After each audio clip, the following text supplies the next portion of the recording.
Pabna express welcome. আসসালামু আলাইকুম Pabna express, কেমন আছেন? শুভ সকাল নিজম।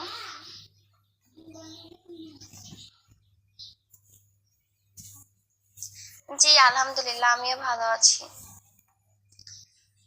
নাদান বাচ্চাদের মতো আছে। নাদান বাচ্চাদের মতো? নাদান বলতে কি বোঝায়? নিঝুম, নাদান বলতে কি বোঝায় আমি জানি না।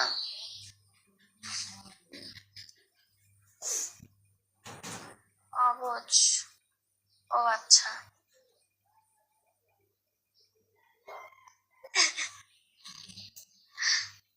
অবুঝ বললেই তো ভালো হয়। নাদান কথাটা কেমন না, আমি তো বুঝি না।